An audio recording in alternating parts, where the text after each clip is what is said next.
Hmm. Hey, good evening, everybody. Welcome to another edition of Racers News Network Live. This is our new show that we started. It's the results show. It's going to be the Mid Atlantic Super Series, PDRA, and we are lucky enough to also be joined by Tyler CROSSNOE, the big man from PDRA, and got some questions for him because he's got some stuff to tend to. So we wanted to kind of lead off with him. How are you, Tyler? Man, doing good. Thanks for having me on. Coming Oh, off you're very welcome. a great weekend in Bristol, that's for sure. Awesome. Sorry. Um, so obviously, I'm aware of PDRA, and you, from what I understand, a great top dragster car count this past weekend. You had it was either 81 or 83, I think. Yeah, right at 82. And then I think if I want to going off of memory, I think our Elite 16 bump was 387, 386. And then our 64 car bump, which was our 48 car back half field, was 437. So Wow, stout field of TD. very cool, very cool. So tell us a little bit about PDRA, kind of like the history and what made it come about. Yeah, so PDRA was kind of brought into a thing the whenever the ADRL went away.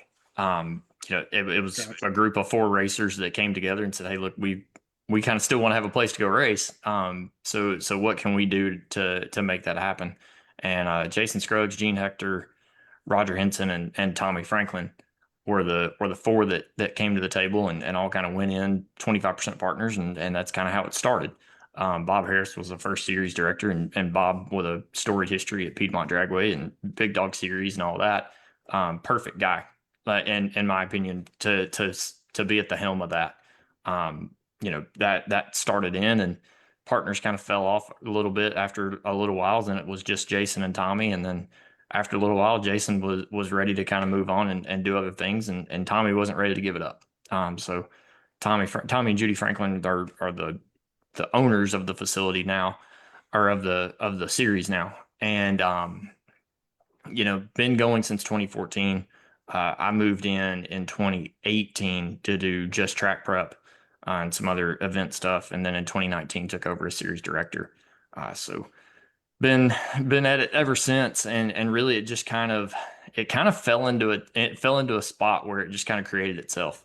We say all the time we have a family friendly environment, and it's just people sometimes people say it's a good old boys club, but it's really just a deal where just the atmosphere built itself.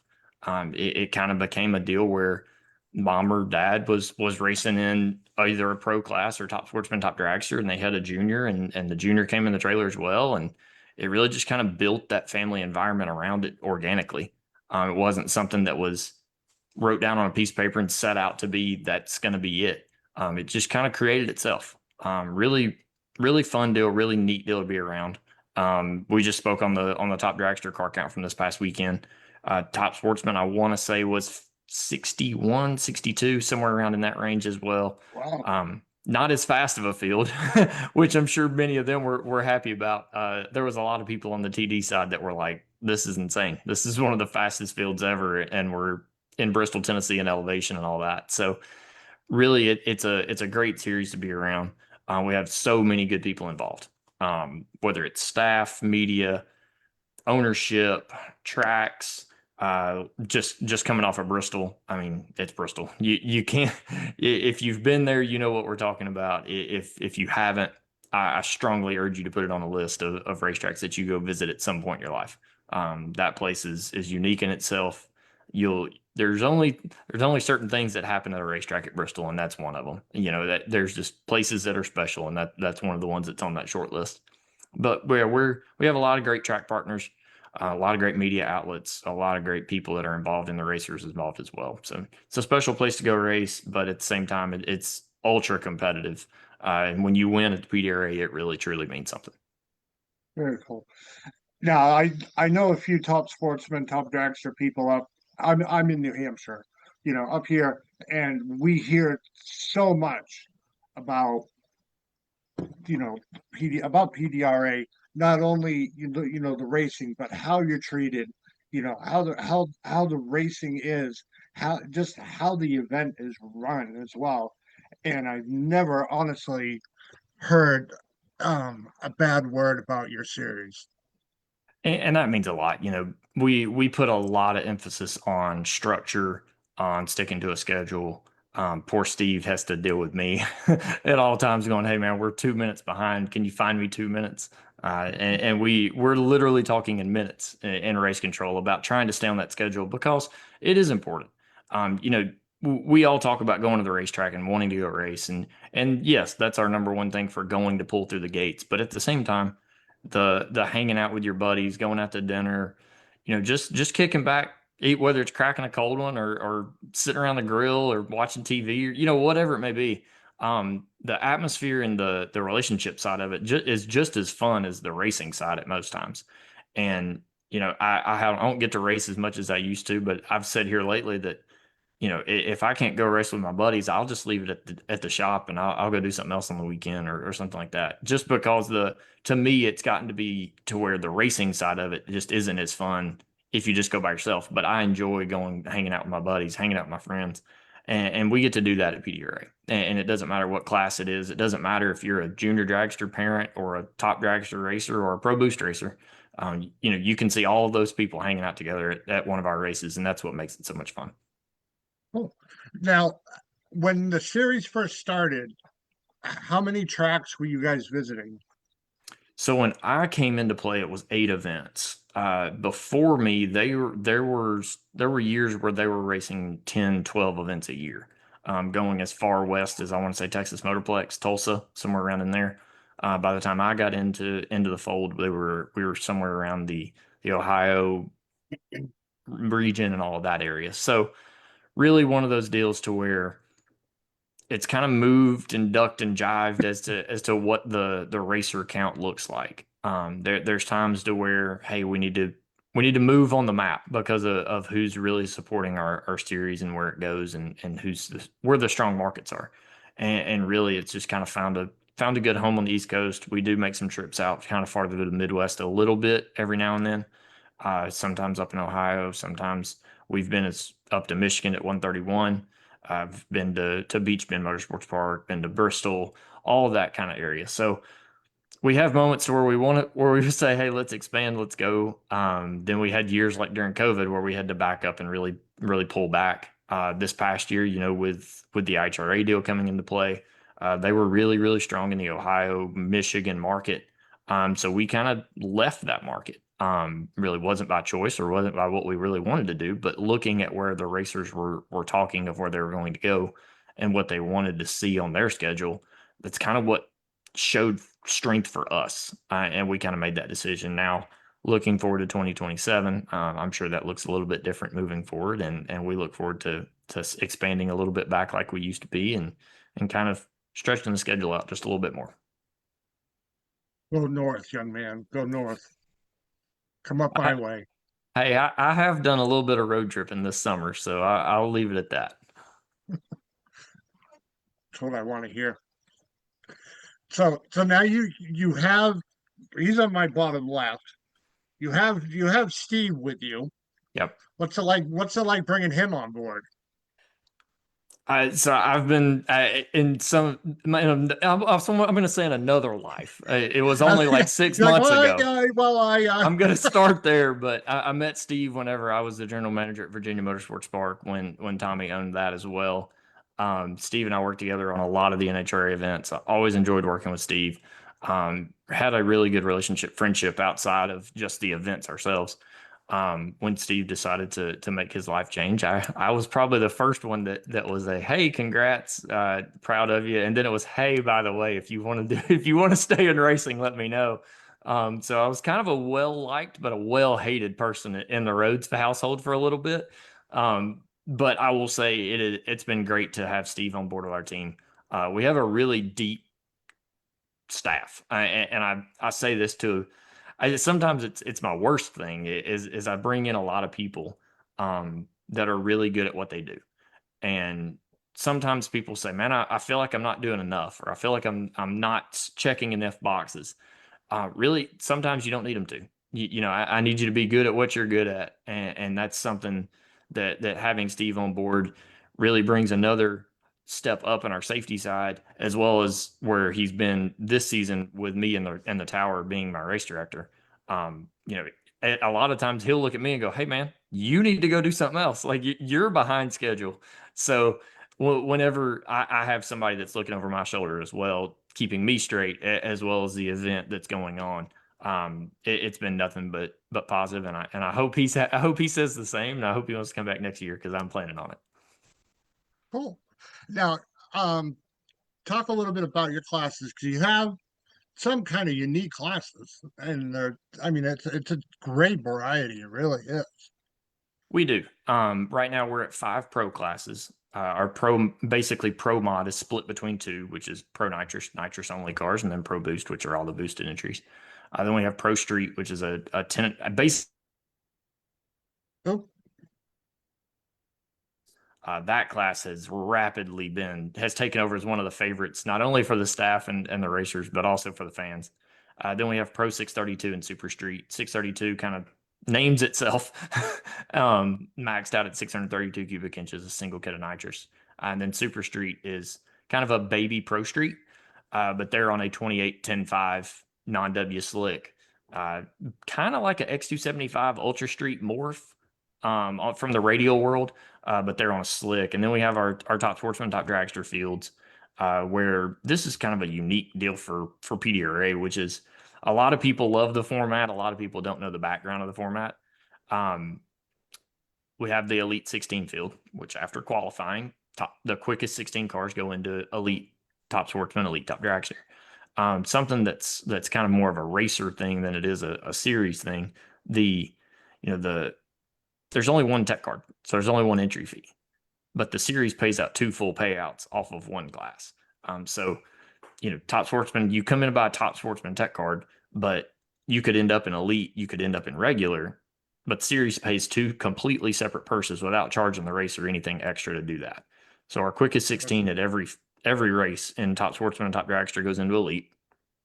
And then the back half regular top sportsman, top dragster field is based off a car count. So if we go over 58 total entries, we run a 16 car elite and a 48 car back half. Basically cap at 64 total cars that would go into eliminations. Right. Anything below that, we kind of have a tier that says it's either a 16 and 16, 16 and 32, or a 16 and 48, which is found in our rule books. Then we have 2 junior dragster categories, 8 to 12-year-olds in top junior, and then 13 and up in pro junior. That those kids are nasty. Like, I'm glad I don't have to sit in one of those things. We sit in the tower every weekend and go, man, I'm glad I don't have to do this. From the parents to the kids, lights out. Some of the best competition we have is in pro junior dragster and top junior dragster. And then to round out, we have a bracket bash category that we cap at 64 entries at every event that basically lets your local bracket racer, your local super pro foot brake guy come out and be a part of the show. You get a chance to win a PDRA 660 man. You run for, I think, $2,000 to win, and really you have a chance to come out, enjoy a great weekend at the racetrack. And then you get to live through the PDRA side of the event and get a chance to win a PDRA 660 man and a big check. nice. So you've already kind of talked about possible changes coming up for 2027 classes. Do you plan on keeping the class structure as it is, or are you contemplating adding 1 to 10 more classes to the event? I'm gonna say there's never. I'm gonna say there's never a no. Let's leave with that. Right. If it makes sense financially, if it makes sense business wise, if it makes sense for the people that are calling about a certain class, we'll always look at that. Now, at the same time, if it's something that we're gonna have to make a financial hit on, it has to make business sense as well. That's one thing we've done a really good job of over the last 14 years or however many years it's been since they started this deal, is it's been sustainable. And that's something that it might not be flashy. It might not make all the headlines or get all the likes on Facebook, but it's sustainable. It's something you can trust in. It's something you know is coming back year after year after year. Stability to me is something extremely strong. Tommy Franklin feels the same way. Our all of our team, including our newest member in Mark Beatty, we're all about staying consistent, all about just trying to grow, trying to go upwards. The hardest thing, in my opinion, in all of motorsports is to look at somebody and say, "Hey, I'm going to pay you $5,000 this year. That's what we're going to pay to win, or we're going to pay $1,000 to qualify, or whatever it may be," and then have to look at them standing on stage at PRI and go, "I got to take that away." Yep. That's the hardest thing, in my opinion, of what to do in all of this sport is take something away that you've already put out there. Going backwards is so hard in our sport, and you have to just have the right reason of why you're having to do that. Luckily, we've been blessed that we haven't had to do that very often. We had to take a back. Everybody had to back up during COVID year, but really since then we've been able to steadily grow, steadily improve, steadily give back more to the racers than we ever have in the past, and that's been a blessing. That doesn't happen without series title sponsor Redline Oil. That doesn't happen without this season, House of Pain Performance and Nesbitt Performance stepped up to raise the top sportsman, top dragster purses at every event. Those type people are what has grown the series. I always say all the time, Tommy gets to wear the ownership hat. I get to wear the series director hat. We all get to wear a polo that says PDRA on it, but we didn't do it. It's the people that put their hard-earned money into it. Tommy and Judy lay out a ton of money every year that could go the wrong way. Let's be honest. I don't have the best running record with weather. So, so hiring me has not been a financial benefit at all when it comes to trying to sell tickets or fight the weather. But when it comes down to the end of it, our marketing partners are what have made this such a continuous program to come back year after year. And while I want to see the series, we'd love to come out and say we're going to pay this much money every event, but it doesn't make sense. So I'm going to say that on the class side of it, as long as it makes business sense, I think we'll look at anything. Does that mean every event has the same schedule? No, probably not. But there could be regions of the country that one certain class stands out.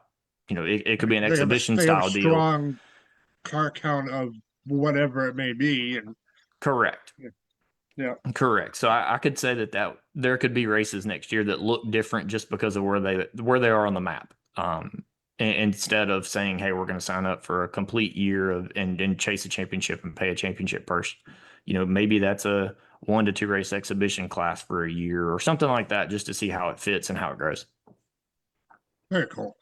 Now, obviously, you have a track management background.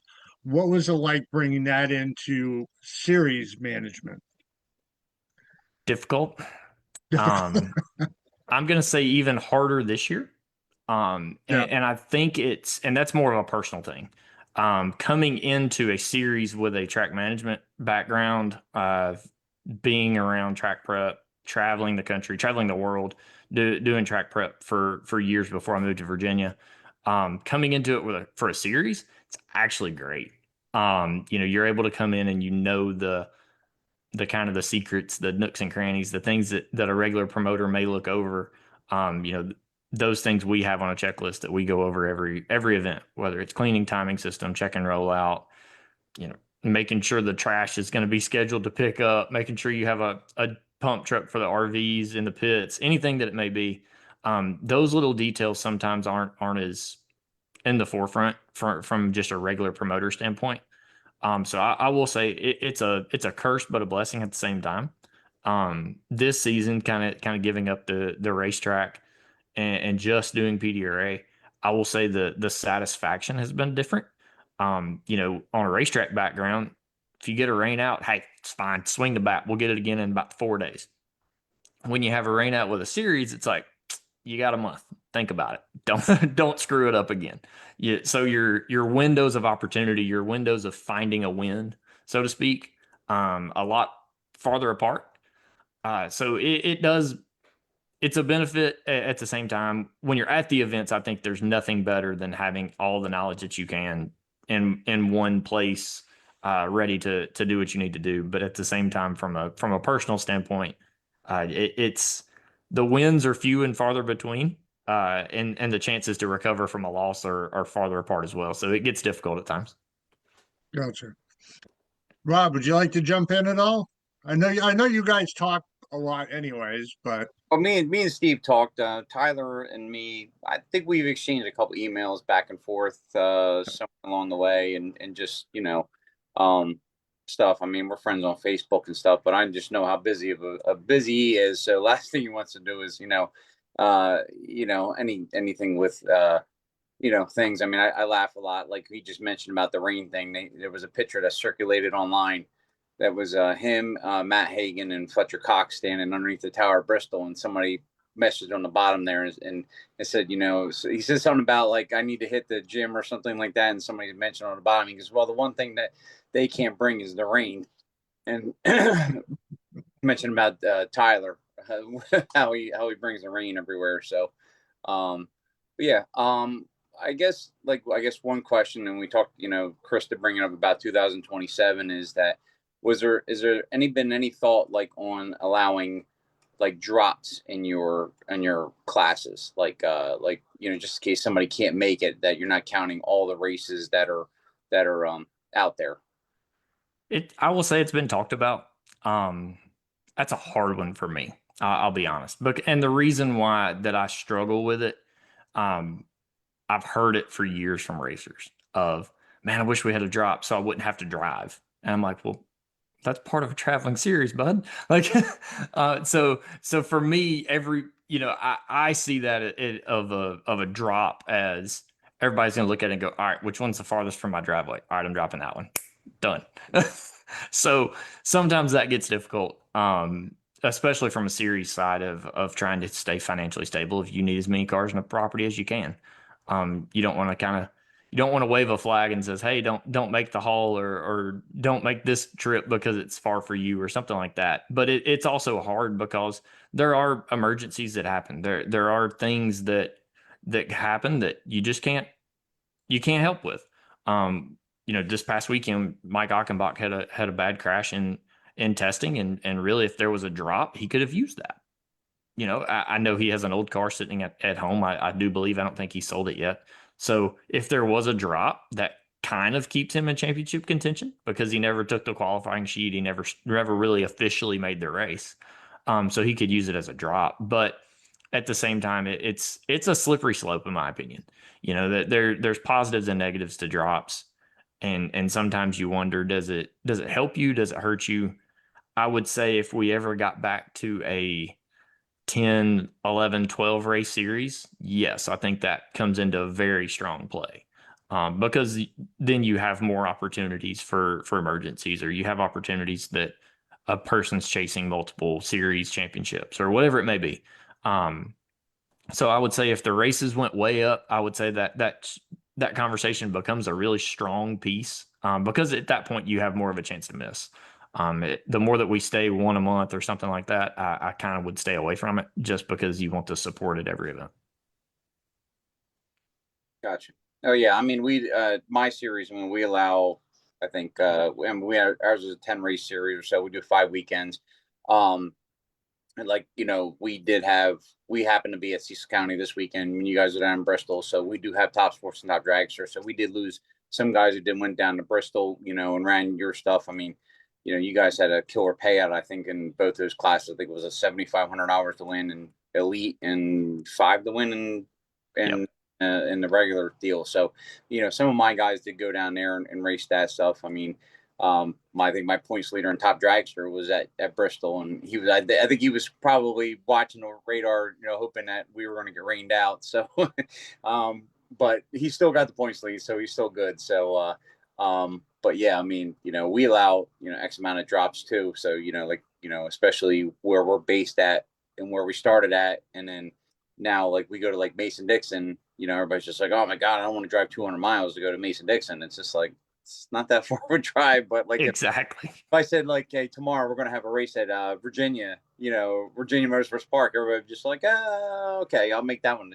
but I totally agree what you mean with the, the drive and stuff. So it is. It's a slippery slope, man, and it's bad. Like I had a guy last year that that had to miss due to a family emergency. Like they were on the way to the racetrack and had to turn around. This just happened last weekend as well, for another racer. And you look at that and you go, man, that sucks, because you know they're chasing a championship, or you know they're trying to make every event. So you know the human side of you it comes out a little bit. And you're like, man, that sucks. I really would like to like give a waiver or something like that. But at the same time, it's like how do you say yes, no, or indifferent? But it's hard. You know, those decisions to me are some of the hardest out there that people really think are easy. You know, some people from some standpoints of it look at it and say, man, you know, making the rules for a pro mod class may be harder. But when you get into the drops or the alternates or any kind of those things, those to me are the hardest, because those get personal. And it's like, and it's not even personal, but it's the emergencies, the things you can't control, the act of God or something like that, that really is out of that person's control. But at the same time, the rule is the rule, and that it just happens to be what it is sometimes. So those are hard. I agree. Yeah. And Steve will tell you, I mean, me and Steve talk all the time, Rolas, but you know, I think the one thing that we always know is if you can make like 90 to 95% of the people happy when they leave, you've accomplished something. You're never going to make everybody happy no matter what you do. You get 90%. I want to know what y'all are doing.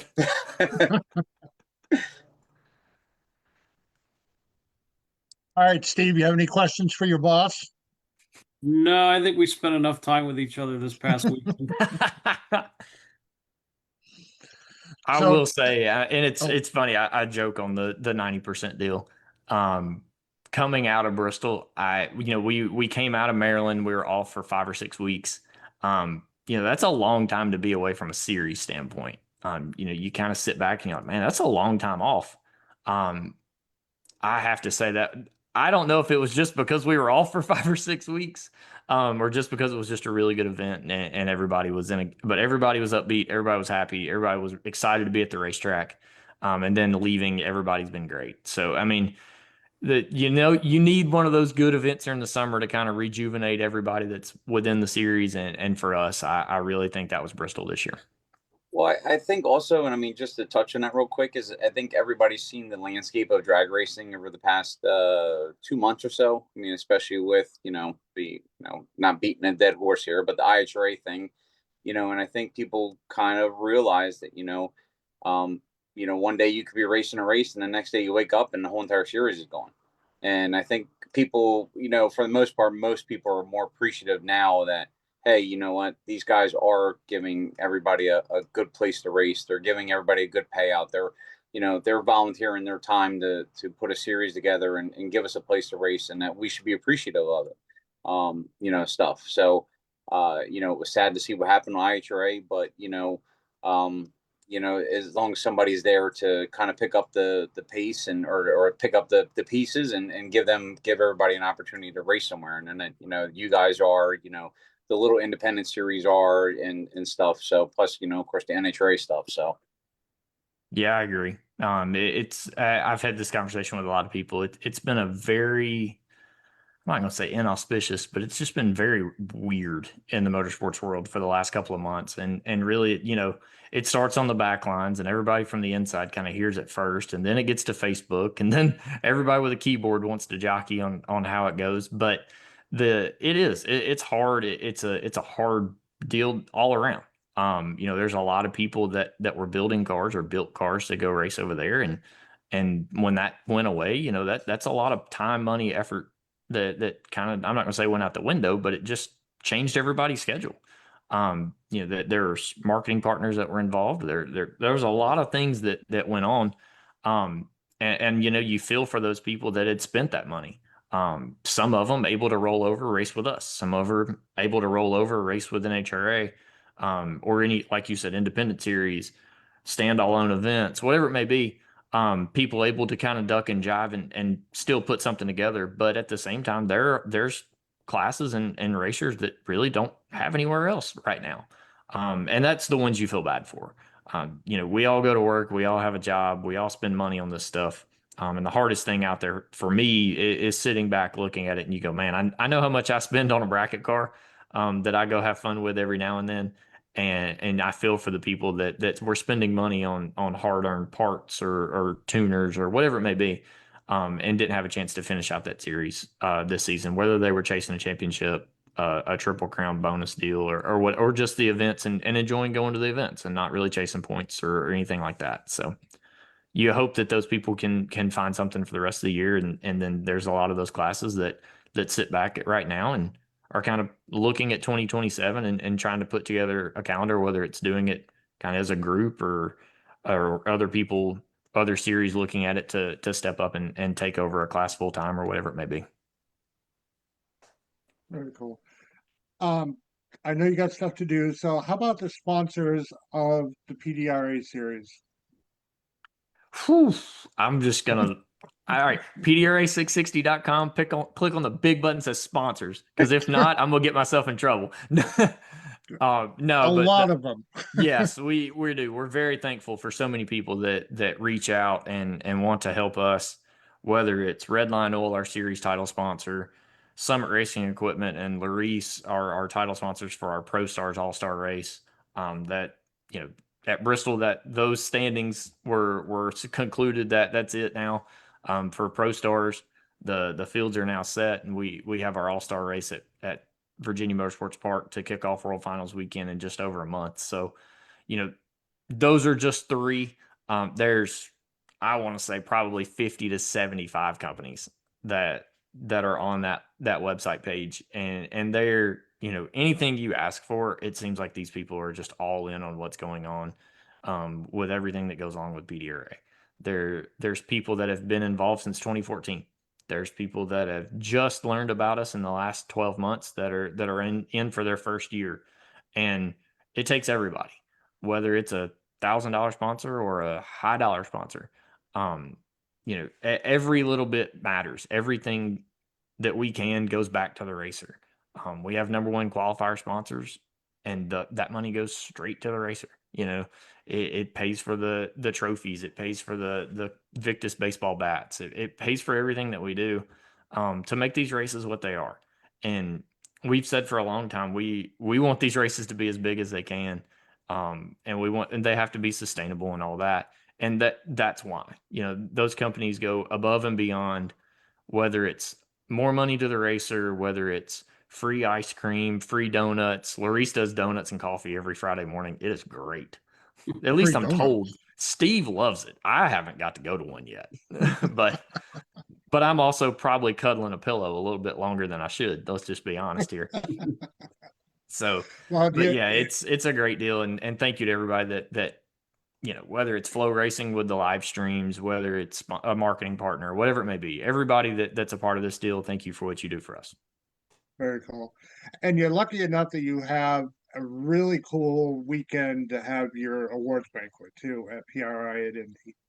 It's great, except for everybody wants me to stand up on stage and listen to me for hours on end. I've yet to figure that out, but it really is. And we've talked about it, and we've done banquets other places than PRI, but and we hear it every year. Of course, there's always the people, man, I don't want to go to PRI, but I want to come to the banquet. But for the greater good of the series, that banquet being at PRI, you have more marketing partners that come to that night every year. And it's really because it's at PRI. Everybody in the industry is there. A ton of racers are there. I want to say the last 2 years in a row, we've sold it out. Couldn't put another person in there. But our banquet is a great time.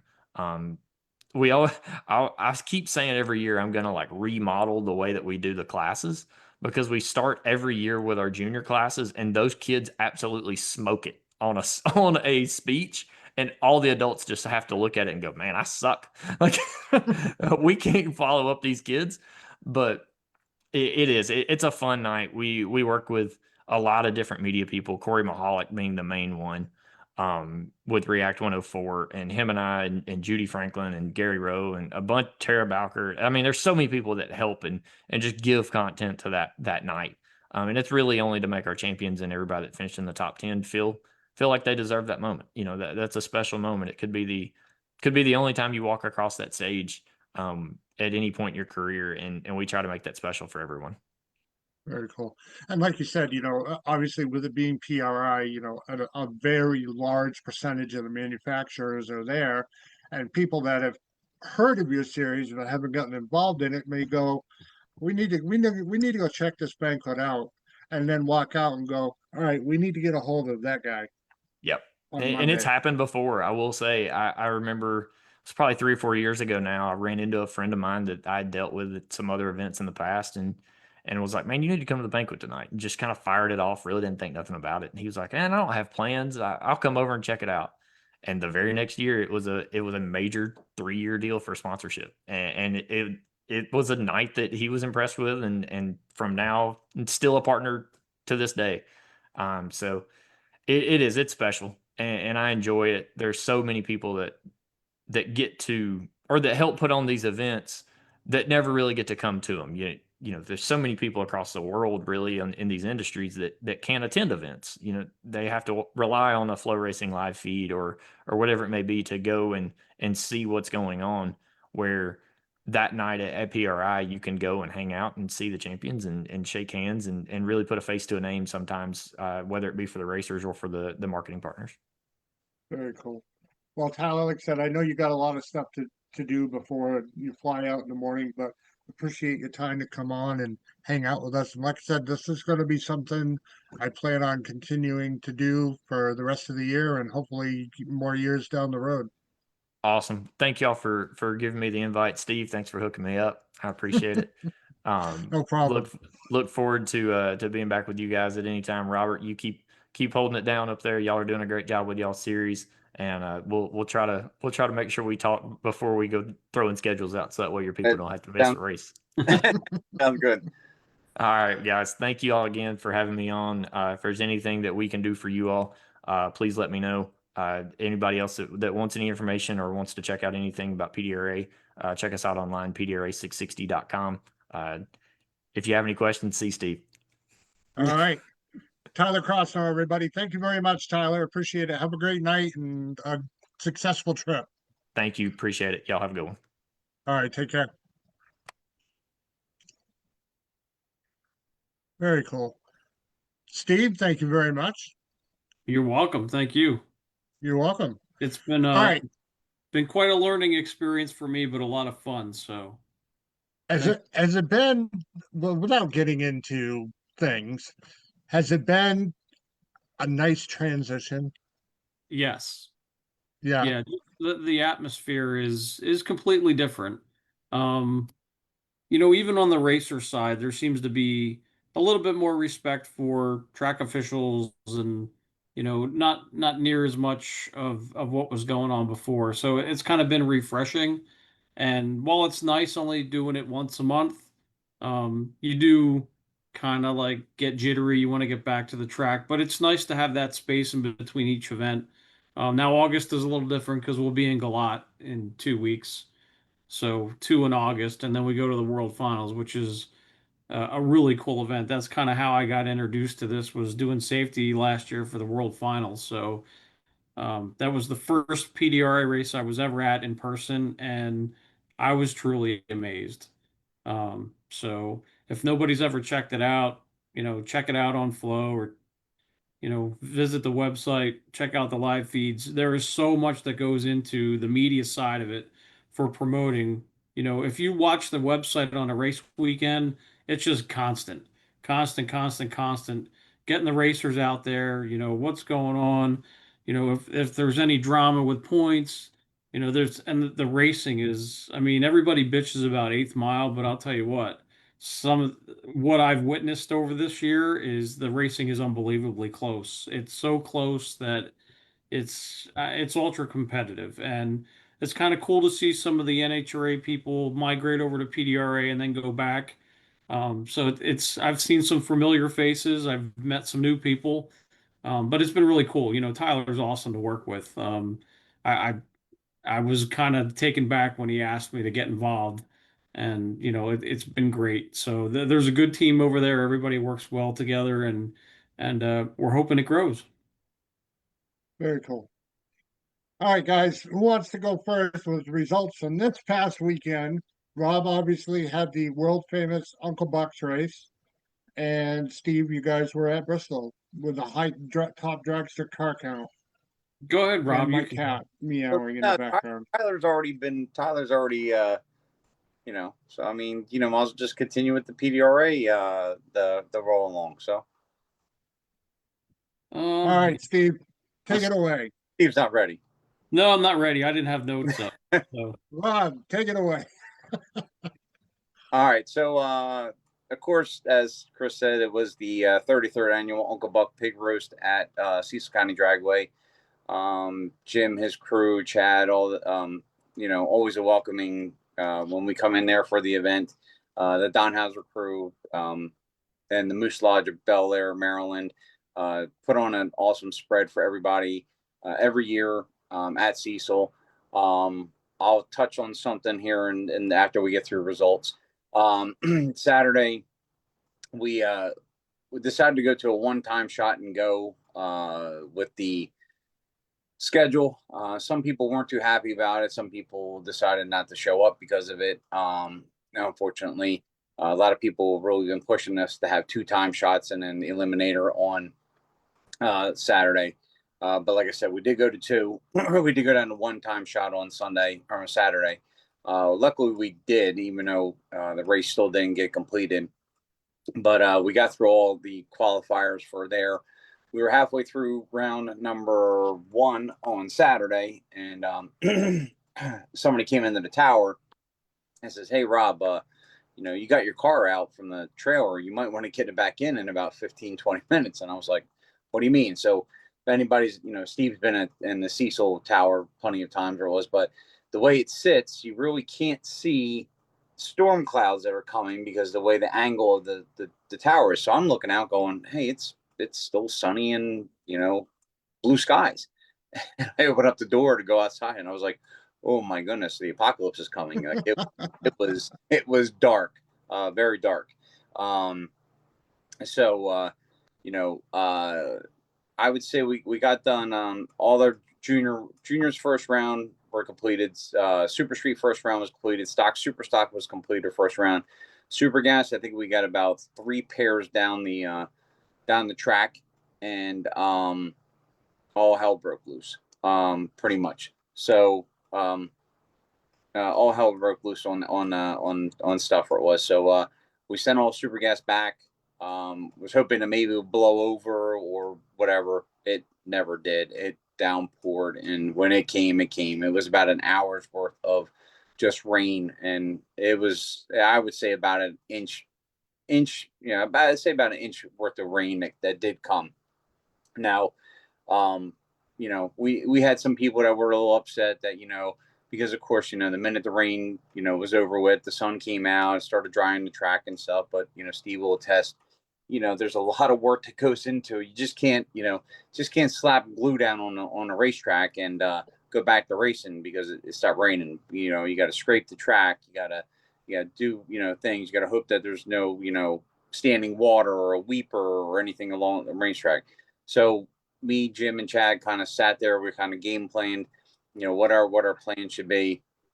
And they said by the time we get done scraping, doing this, we're looking at probably 4:35 ish, where it was to get back to racing. So you're looking at probably finishing at like maybe 9-10 at night. So by then the pig roast would have been, you know, a complete bust. You know, nobody would have, you know, most racers probably would have never showed up. So we decided, you know, we're just going to scratch the rest of Saturday, let everybody, you know, max relax, you know, have a good time at the pig roast, which we did. So Jim decided that since instead of doing rain checks for, you know, 200 people for that, was what he decided to do was to roll over money from the gate from Saturday to Sunday's purse. So we added an additional $700 to the Super Gas purse, $850 to the Super Comp purse, $500 to Top Dragster, Top Sportsman purses. So Sunday came, once again, another hot and humid day. I would say, I think I left my motorhome at 6:30 in the morning, and by 7:30, I think I was changing shirts already. It was so ungodly sticky out. But once again, another one qualifier and go. So the results real quick. So our 6 to 12 juniors was Cole Payoon, who actually he won a PDRA race earlier this year. Cole Payoon beat Jay Lawrence, which is Jason Lawrence's younger son. Jay made his first final with the series. It was actually his first ever race with the series, and he made it the final round. So congratulations to the Lawrence family. And congratulations to the Payoons. They are Cole is actually leading our points right now for the younger group. In the older group, it was Gabriella Held. She beat Mason Artem in the older groups there. Our points leader right now is JJ Schoenberger. He is leading the points, and he's actually going to go to Lebanon Valley as our race champions representative. Then Super Street, we had 2 first-time finalists and not first-time finalists, but a possible chance for a first-time winner. So it was Neil Vaccaro and Eddie Bolton. The semifinal race, Eddie Bolton ran Don Burgess, and tells you how tough the competition is with the series. Don Burgess put up an 11 pack, double. He put up a 10 light and 1090 with a 1, and it was no good for the win. Eddie Bolton was 10 on the tree, 1090 with a 0. So a 10 pack, 11 pack in the semifinals. So Neil won his first race with the series. It was great for Neil and his wife. He beat Eddie Bolton, I said, in the final. Of that, Super Gas was the ageless wonder, Bob Phillips. I think Bob will be 79 very, very shortly. He ended up beating Jason Lawrence in the final. Funny story, Jason was back and forth with me about where, what he was going to race this weekend and stuff. And he said, I'm going to race Super Street because that's what I know. He says, but I might try your Pro Door Slammer thing out. And I think the way the rotation was, it just wasn't, he kind of was running around with the junior and the Pro Door Slammer and stuff. So he decided to try he tried to jump into Super Gas and run that. And then I'm going all the way to the final round. And he lost to Bob Phillips in the final round of Super Gas. Super Comp was Amanda Boychesko. She beat Kelly Osterman in the final round of Super Comp. It tells you how much Amanda was on her game all day long. Out of the 5 rounds, we end up having Super Comp. Her worst light all day long was 008. So she was on her game for the day. So be double. I gotta find out what she was eating so I can have it for this weekend. So I can be close as she did. But yeah, 008 was her worst light all weekend long, and I believe she takes home her 3rd piggy with the series. And then Stock Super Stock was Anthony Fetch. Anthony Fetch beat Dwayne Eiskert in Stock Super Stock combo. It was Anthony's first piggy winning and first win with the series also. Pro Dragster, what we call our top dragster, it was Greg Anders. He beat Eddie Fisher in the final round. Battle of the slow car, fast car thing, the big controversy that's going around with top dragster. And so I think Anders was dialed, we run 8th mile. Anders was dialed at 470, and Eddie was dialed at like a 409 or 410. But Anders wins his first race with the series, also his first piggy.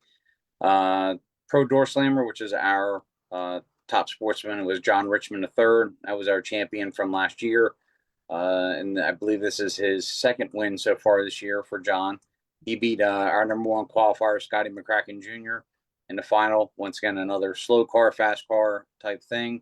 I think Richmond was dialed at like a 509, and Scotty was dialed at 422. So, yeah. And Scotty ended up turning it red in the final round. So, we were able to also finish some of our MIR finals, just like Saturday. We got through 2 or 3 rounds of MIR back in July, and it downpoured again. So we were able to squeeze in some of the final rounds and stuff that we needed to. There are 2 final rounds that still need to be completed, and they're actually going to be completed Thursday night of the Lucas race at Cecil County. Thanks to Mark and his staff for allowing us to do that. Bill Harderford won Super Comp. He beat Dave Rowe. Dave had a trans brake issue and ended up rolling the beams in the final round. So gave the win to Bill Harderford. Our stock Superstock combo there from MIR was Pat Glade. Pat ended up beating Marty Reinhardt in the final there. And then our pro door slammer was Kevin Maupin. He won pro door slammer over Brian Moody. And then, like I said, we have 2 final rounds that we have to finish up from MIR, which will be George Smith versus Bob Phillips again in Super Gas, and then Dave Anama against Keith Mayers in the final Super Street.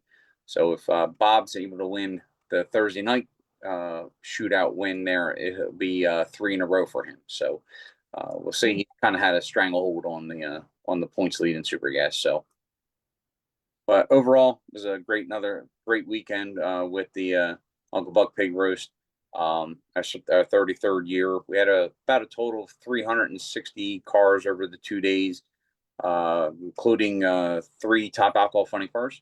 No, I'm not adding top alcohol funny car to my resume. As many You're thinking about it. As much as DJ Cox wants me to, I'm not adding to it. But yeah, DJ Cox had his brand new funny car down there testing.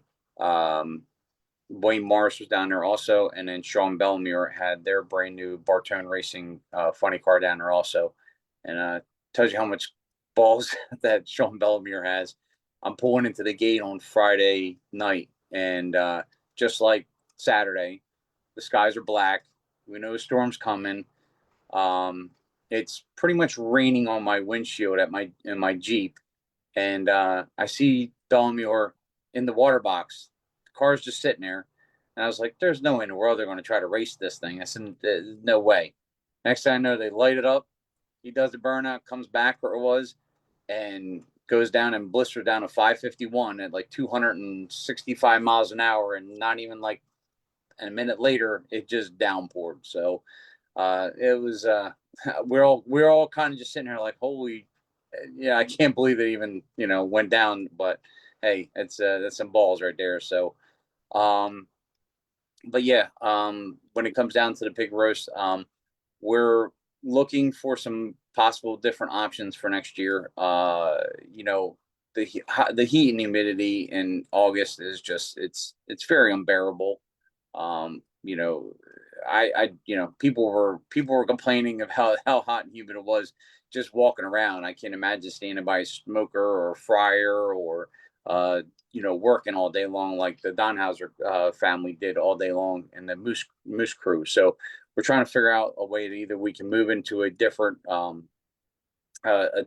where it's a little bit cooler out, possibly looking at either I wouldn't say catering it, but doing something just a little different, take a lot of bit of the work off of the Donhauser family and the Moose crew, because just like we all know, nobody's getting any younger, and it's taking a toll on people. And poor George, he just he doesn't even race on Sunday because he's so burned out and from the heat and just the work that he does. So we're looking at different options. We don't want to not have the pig roast anymore. I mean, it's one of my favorite events per year, but we want to make some changes that we're able to assist the Donhauser and the Moose crew out from moving forward. But we're already had some discussions with Jim and Chad for next year, for possible different dates if we can do something. But yeah, we want to look at something, just change some things up where it was that maybe try to bring it into a cooler month and such. But we already I wouldn't say we're working on 2027, but we are starting to kind of put the feelers out as far as what tracks we want to go to next year. I kind of put the feeler out for hopefully trying to get some like 2 dates at Cecil next year. unfortunately, we don't really know what's going on with Maple Grove. For next year at least. I mean, as far as I know, we are secure for it. Hopefully this year, for our date. Happens to we were supposed to have the date in May, and unfortunately they were grinding and milling the track while we were before the Triple Crown race.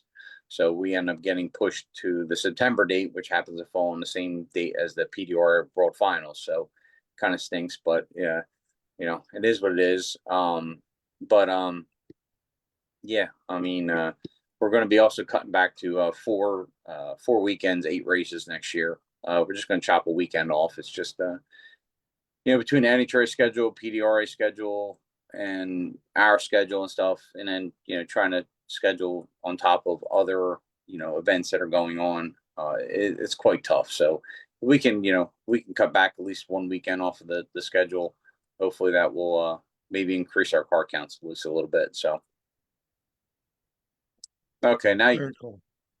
I gave him enough time to research all his results. All right, Rhodes, you ready? I'm ready, and when I go through this, you'll understand what Tyler was talking about, sponsors. So I'll just run through this real quick. So Pro Nitrous, which is sponsored by Schweitzer Dynamics, presented by Bickle Race Cars. Marcus Butner took out Tommy Franklin on a hole shot, 564 to a 565, or I'm sorry, 364 to 365. What's significant about that? Marcus blew the thing up in the semifinals, just massacred the motor within an hour. That car had a motor swap, was running, and they were ready for the finals. So that's just to give you an idea of what type of people these are. I mean, we didn't have to chase them or nothing. They swapped the motor and they were back up there for the finals, no question. So that was a good tight race. WS Construction Pro Boost, which is presented by P2 Contractors. Another close file is Ned Dumphy took out Lyle Barnett on a whole shot. He had a 13 light to a 29 and 363 to a 362. So another good close race. Pro Street, which is Liberty Gears, is presented by KTR Racing. Richard Regan took out Tim Essick, 391.5 to a 398. So good close competition. Redline Oil, Mark Williams Pro 632. You'll know this name. Ryan Altman took out JC Beatty Jr. On another close one, 418.5 to 419.1. And Super Street, which is 1320 Fabrications, and that's presented by Brian's Heating and Cooling. So again, sponsors all over the place. Austin Vincent took out Troy Hill. The Elite Top Sportsman, you'll recognize this name, Chris. He's from your neck of the woods. Nick Maloney took out Yep. Zach Hauser. So another win for Nick. Regular Top Sportsman. As soon as I pull up my notes here, Joe Rodick took out JC Garcia in another close one. An Elite Top Dragster was more like an alcohol dragster final. Jody Stroud took out Josh Duggins, 387 to a 379.9. In a regular Top Dragster, you had Matt Zachman took out Joe Gary. And then we move on to our juniors, Pro Junior Dragster. CJ Jenkins took out Beatty the third. So they were both almost had the double up, but not quite this race. Top Junior Dragster, Wyatt Piercy took out Cooper Coffin. And then Bracket Bash, we had a first-time big car winner. It was the first time he was in a big car, and he took it all the way to the final. And that was Braden McCowan. So all in all, Bristol was a pretty cool weekend. We raced through a lightning storm on Friday night. Bristol's one of those unique places where lightning storm can be 20 or 30 miles away, but it looks like it's dead set in front of you. But we were able to get everything on Friday night and didn't have to fight weather at all. And then Saturday we had a 3 hour rain delay and still finished everything up by 11 p.m. Very cool. Yeah, rain, thunderstorms, high winds seem to be the theme of the weekend. This past weekend, I got to go to the Duzen Twin 10Ks at Lebanon Valley Dragway. Excuse me. Results for Saturday's big race in box. You guys might know this. Steve, I think you will definitely. Mike Chenault over Nick Iwanak. Iwanak. Yeah, Mike took home the big prize. Awesome guy. Was just to see the glow in his eyes when he was coming up the return road. You could about where the dirt track turns are. You could see his. It was very cool. Let's see. No box high roller. Mark Richards over Keith D. Dominiscus. And no box was again Nick Iwanak. So that was Saturday. Friday was they tried to they were going back and forth about it. I was up in the tower and looked at the radar and said, well, we got nothing to lose. Let's see what happens. They ended up getting 2 hits in, and then it just absolutely the skies opened up. So that washed out the high roller race on Friday. On Sunday in box, no surprise, the guy that practically owns the track, Grant Nichols Sr. took home the big prize over Matt Caciglio. No box high roller, Bill Rogers over Keith Dominiscus. Box high roller, Joey Rolfe over Sean Foley. And no box, again, shouldn't be a surprise, Sean Nichols over Paul Latarula. So it was a great weekend of racing. Both Saturday and Sunday, we got done. You won it. Okay, thank you, Ray.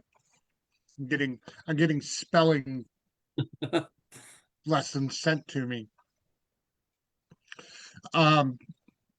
Saturday, same deal.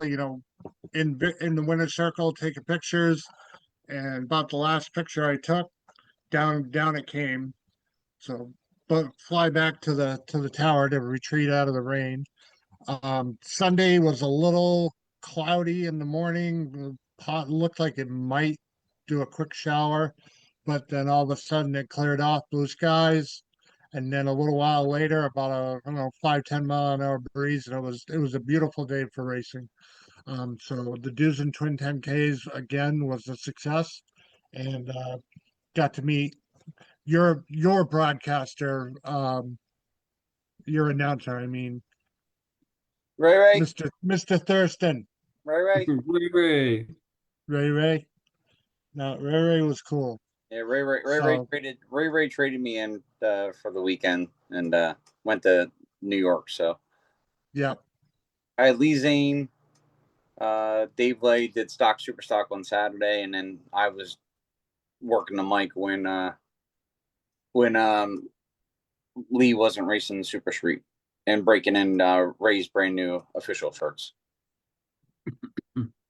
cool. Yeah, it was like I said, it was a good weekend of racing. I enjoyed it. That race is just a lot of fun.